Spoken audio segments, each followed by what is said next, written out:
Alhamdulillahilladzi khalaqal mauta wal hayata liyabluwakum ayyukum ahsanu amala. Asyhadu an la ilaha illallah wahdahu la syarika lah wa asyhadu anna Muhammadan abduhu wa rasuluh. Allahumma salli wa sallim wa barik ala sayyidina Muhammad wa ala alihi wa ashabihi wa man tabi'ahum bi ihsanin ila yaumiddin. Amma ba'd, fa ya ibadallah, usikum wa iyaya bi taqwallah wa ta'atihi la'allakum tuflihun. Qala Allah ta'ala fil Qur'anil Karim, a'udzu billahi minasy syaithanir rajim. Bismillahirrahmanirrahim. Ya ayyuhalladzina amanu taqullaha haqqa tuqatih wa la tamutunna illa wa antum muslimun. Bapak-bapak, saudara-saudaraku, sidang jamaah Jumat yang dimuliakan Allah Subhanahu wa ta'ala. Tentunya marilah kita senantiasa meningkatkan keimanan dan ketakwaan kita kepada Allah Subhanahu wa ta'ala, tentunya dengan sebenar-benarnya, yakni berusaha sekuat tenaga melaksanakan segala perintah Allah dan berusaha sekuat tenaga pula menjauhi segala larangannya. Dan dengan berbekal takwalah kita nanti ketika kita kembali menghadap Allah Subhanahu wa ta'ala, itulah bekal yang paling mulia. Wa tajawwadu fa inna khairu zadit taqwa. Berbekalah kamu, karena sesungguhnya perbekalan yang paling baik adalah takwa kepada Allah Subhanahu wa ta'ala. Bapak-bapak, saudara-saudaraku sidang jamaah Jumat yang dimuliakan Allah, salah satu rukun iman yang 6 adalah percaya dan yakin bahwasanya ada hari kiamat ataupun hari akhir itu, di mana ketika Allah datangkan kiamat dunia ini akan terjadi gempa bumi yang menghancurkan bumi ini sehancur-hancurnya. Air tumpah ke daratan, petir menyambar, gunung meletus. Terjadilah sebuah kiamat dan tidak ada lagi kehidupan di dunia ini, dan akan berganti dengan kehidupan pada mahsyar. Ketika telah terbentang pada mahsyar, Allah Subhanahu wa ta'ala akan kembali menghidupkan dan membangkitkan kita manusia yang sudah meninggal dunia bagaikan jamur-jamur yang tumbuh di musim hujan. Di saat hari pembangkitan itu, manusia banyak yang merasa takut, khawatir dan was-was, karena pada saat itu akan diminta pertanggungjawabannya oleh Allah Subhanahu wa ta'ala atas apa yang dilakukan selama hidup di dunia. Kita tidak lagi saling kenal mengenal. Suami tak lagi mengenal istri, istri tak mengenal suami, bahkan anak pun tak mengenal orang tuanya. Masing-masing dalam keadaan kebingungan, masing-masing dalam keadaan ketakutan. Bahkan pada saat berkumpul di padang mahsyar, banyak yang tenggelam oleh air keringat dia sendiri, karena pada saat itu matahari berada sejengkal di atas kepala kita. Namun ada sebahagian orang-orang yang duduk dengan tenang, di mana orang lain bersibuk dengan urusannya masing-masing, tapi ada pula sebahagian yang sedang duduk tersenyum dengan tidak memikirkan apapun. Kenapa? Karena orang tersebut mendapatkan naungan, mendapatkan perlindungan dari Allah Subhanahu wa taala.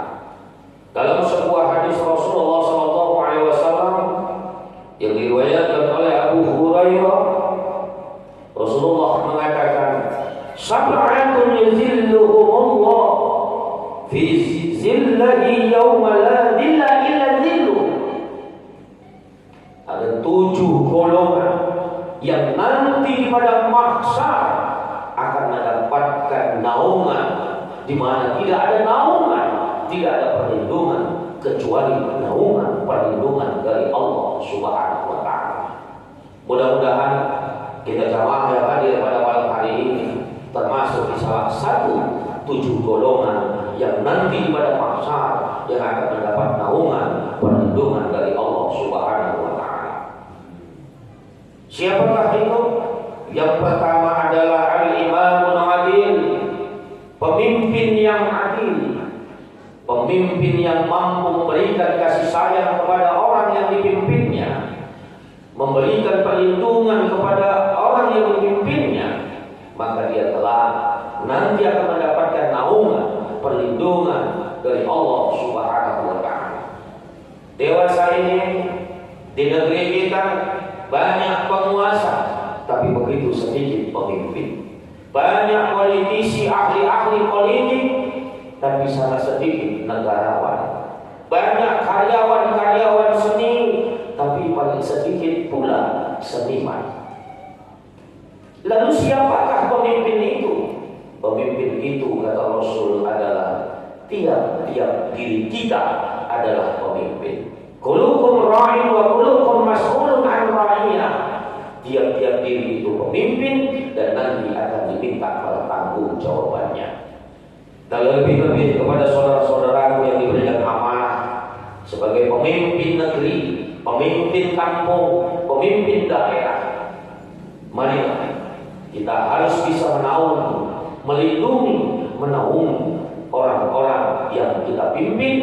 Insya Allah jika nanti di hari pembangkitan di pada mahsyar, Allah pasti akan memberikan naungan dan perlindungan dikala orang-orang lain sibuk mengurusi urusannya dan merasa takut. Namun seorang pemimpin yang adil akan selalu tersenyum karena mendapat naungan perlindungan dari Allah Subhanahu wa taala.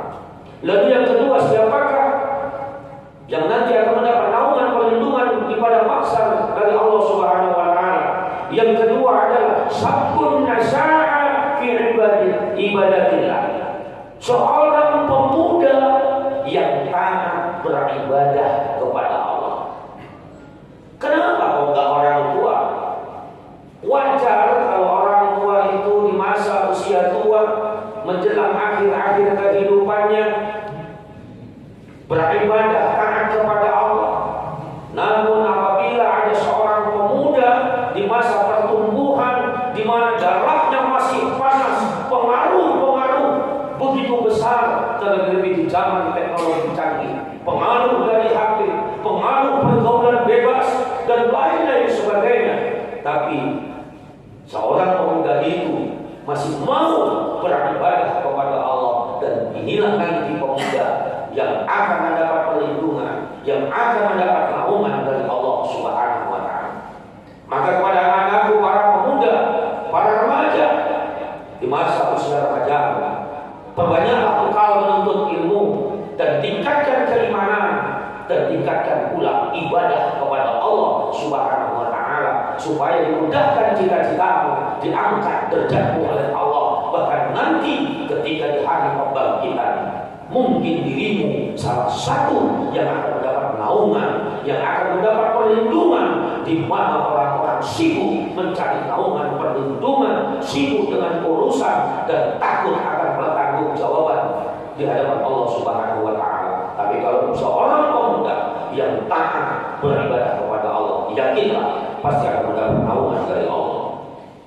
Yang berikutnya, yang ketiga, orang-orang yang akan mendapat perlindungan dan naungan dari Allah Subhanahu wa taala adalah warajulun qalbuhu mu'allaqun bil masajid, yakni seseorang seseorang yang hatinya tergantung terhadap masjid. Orang sekarang banyak yang terbalik, badannya di masjid tapi hatinya entah di mana, sehingga ketika dilaksanakan sholat baru mengucapkan salam ke kanan, assalamualaikum, tak lagi sempat mengucapkan salam ke kiri, dia sudah meninggalkan sholat. Enggak ada lagi cerita wirid di dalam sholat, beristighfar, bertasbih, berzikir bersama dan bermohon kepada Allah. Sudah disibukkan dengan kesibukan dunianya, hatinya di masjid, jiwanya, badannya di masjid, tapi hatinya tergantung di mana-mana, di kisaran, di kota, di tegal, di kebun. Tetapi hendaknya marilah sama kita. Gak cukup badan kita di masjid, tetapi hati kita. Sehingga dimanapun kita berada, di kebun, di kota, di pasar dan lain sebagainya, karena hati kita tergantung di masjid, ketika terdengar azan berkumandang, karena itu adalah panggilan Allah, kita bersegera untuk hadir, untuk datang ke masjid, tentunya dalam rangka melaksanakan ibadah bersama. Selain daripada itu, orang yang tergantung hatinya di masjid selalu berpikir bagaimana caranya supaya masjid kita bisa makmur, supaya masjid kita banyak jamaah yang datang. Tentunya khusus kepada pengurus-pengurus masjid, hendaknya bisa masjid dijadikan sentral kegiatan. Karena dulu di masa Rasulullah SAW, masjid adalah tempat segalanya, mengatur negara, tempat politik dan lain-lain sebagainya, dengan tujuan supaya umat-umat Nabi jiwanya, hatinya tergantung di masjid dan punya kewajiban untuk memakmurkan masjid. Laksanakan kegiatan yang terbaik supaya orang-orang cinta, suka datang ke masjid kita.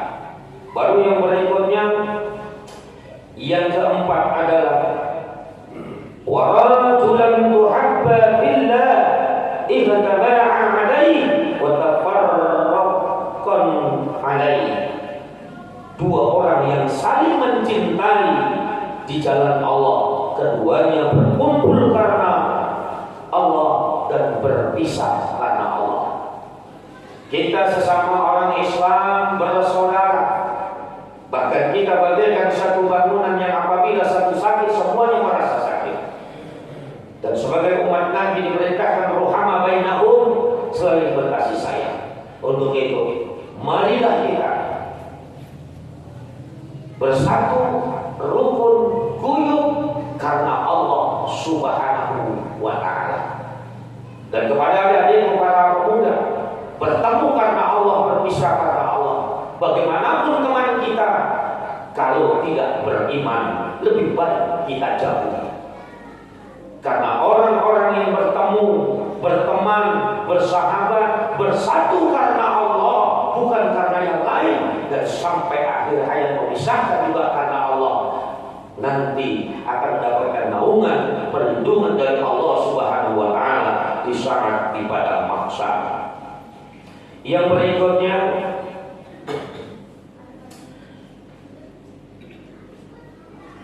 yang keenam, yang kelima, orang yang akan mendapat naungan nanti pada mahsyar dari Allah Subhanahu wa Ta'ala adalah warajulan da'ashul imra'ata dasman sidu wa jamal faqala inna akhafullah. Yakni seorang laki-laki yang diajak berzina oleh seorang wanita yang mempunyai kedudukan lebih cantik, lalu ia berkata, inni akhafullah, sesungguhnya aku takut kepada Allah Subhanahu wa Ta'ala. Lalu yang berikutnya, yang nomor 7, orang-orang yang nanti akan mendapat, yang nomor 6, orang-orang yang akan mendapatkan perlindungan dan naungan dari Allah Subhanahu wa Ta'ala adalah warajulun tasaddaqa bisaddaqi fa'akhfaha hatta la ta'lama shimaluhu ma tunfiqu yaminu. Seseorang yang bersedekah dan dengan sedekah itu, lalu ia menyembunyikannya sehingga tangan kirinya tidak tahu apa yang diinfakkan oleh tangan kanannya. Artinya orang-orang yang bersedekah dengan ikhlas lillahi ta'ala tanpa ada rasa timbul sifat riya, membanggakan diri atas infak. Dan memang infak yang diberikan harus ikhlas lillahi ta'ala. Dan gak perlu lagi kita bahas mau digunakan bagaimana infak yang kita berikan itu. Kita serahkan kepada Allah Subhanahu wa ta'ala. Selama infak, selama sedekah kita berikan kepada orang-orang penerima infak, digunakan untuk kemaslahatan, untuk kebaikan, maka pahala itu akan terus mengalir kepada kita. Ketika kita sudah meninggal dunia masuk ke alam barzakh, maka tidak akan putus pahalanya. Namun banyak infak-infak yang terjadi di masjid-masjid telah kita banyak temui. Banyak uangnya berjuta-juta, bertumpuk-tumpuk, namun ketika diaudit jumlah uangnya ada, tapi uangnya entah kemana. Ada yang dipinjam orang bahkan tak kembali. Akhirnya bagaimana pahala orang yang berinfak? Lebih bagus infak yang kita berikan digunakan untuk kegiatan-kegiatan di masjid kita, untuk membangun dan lain-lain sebagainya. Kita buat sarana majelis-majelis taklim, itu akan lebih baik. Karena apabila dana infak yang ada digunakan untuk kemaslahatan, maka pahala akan terus mengalir. Tapi kalau dana infak hanya dikumpul saja, tidak dipergunakan untuk kepentingan, untuk kemaslahatan, maka pahalanya mungkin bisa saja tidak akan sampai kepada orang yang berinfak. Maka kepada kita yang sudah menginfakkan harta, mensedekahkan rezeki kita kepada siapapun, kepada saudara kita fakir miskin, kepada anak-anak yatim, kepada masjid kita ikhlaskan. Wa ma umiru illa liya'budullaha mukhlishina lahu-d-din, dan akan menyembah Allah dengan hati yang ikhlas. Kita serahkan, kita kembalikan kepada Allah Subhanahu wa ta'ala. Sekecil apapun, pasti Allah tidak lupa mencatatnya, bahkan Allah pasti akan memberi balasannya. Faman ya'mal mithqala dzarratin khairan yarah wa man ya'mal mithqala dzarratin syarran yarah. Sekecil biji bayam sekalipun, kalau itu kebaikan, Allah akan berikan kebaikan kepada orang yang melakukannya. Walaupun sebesar biji bayam kejahatan, kalau kita lakukan, pasti juga Allah akan memberikan kejahatan walaupun sebesar biji bayam. Yang terakhir, orang yang nanti akan mendapat naungan perlindungan di padang mahsyar, di mana tidak ada naungan dan perlindungan itu. Yang ketujuh adalah warajulun dzakarallaha khaliyan fafadat 'ainah, yakni seseorang yang berzikir kepada Allah di waktu yang sepi, sunyi, fafadat 'ainah, lalu meneteskan air matanya karena menyadari akan dosa-dosa yang telah dilakukan. Mudah-mudahan kita segenap jamaah yang hadir pada malam hari ini salah satu golongan yang nanti pada mahsyar yang akan mendapat naungan perlindungan dari Allah Subhanahu wa ta'ala. Amin ya Allah ya rabbal alamin. A'udzu billahi minasyaitonir rajim. Bismillahirrahmanirrahim. Wal 'asr innal insana lafi khusr illa alladziina aamanu wa 'amilus shalihati wa tawassaw bil haqq wa tawassaw bis sabr. Barakallahu li wa lakum fil Qur'anil 'azim wa nafa'ani wa iyyakum bil ayati wa dzikril hakim. Innahu ta'ala zawadud kiramah malikun ya rahmanur rahim. Inna ta'ala